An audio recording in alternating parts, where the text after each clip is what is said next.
I didn't plan on doing a video about this, but since I'm tearing the bike down, cleaning a little bit, then I can show you what it looks like under the skin as well while I do it. So just hang around and take a look. Today I'm doing some general maintenance and checking just to see so everything looks okay. So far so good. The biggest issue is probably if I can get it back together and to get it to work. While I'm at it, I'm trying to clean a little bit under the fuel tank and such places where it's not too easy with a pressure washer. The rear wheel is off and the shock as well. So I didn't ride with a skid plate all the time, and here we can see it's actually a pretty good idea to do it. These are just small marks, but still, so things are hitting the linkage. So maybe I'll do it for the rest of the time. There are some parts to be cleaned, of course.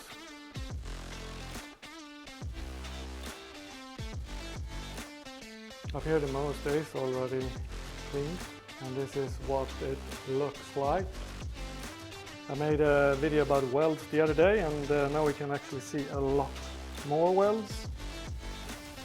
To me, they looks really good, but still, I'm not a welder.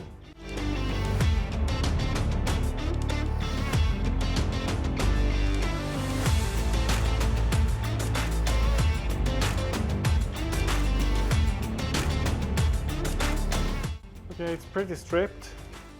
My biggest concern right now isn't the quality of the bike, it's my mechanical skills, if I can get it back together.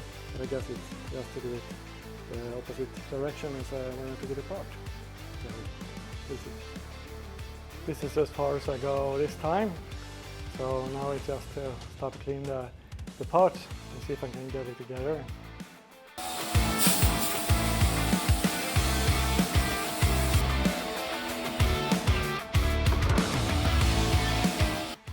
It's starting to look like a dirt bike again.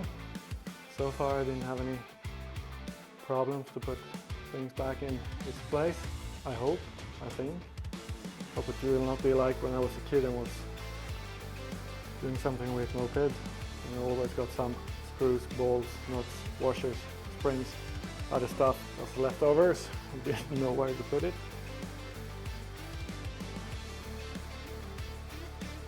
Okay, I'm finally finished.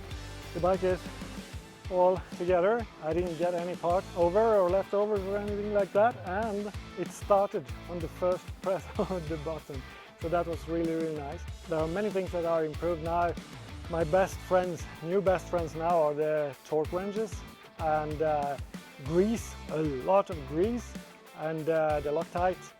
And I also did some adjustment to the smart carb. The air intake has to be modified for most of the bike, including this one. And I didn't modify it quite enough last time, so I did it a little bit bigger now. But it was a lot, and I never took apart a motorbike this much. So I learned a lot, and I'm very happy that I didn't have any parts left, and I'm very happy it started on the first press of the button. Very good. Hope I can go riding soon. Out.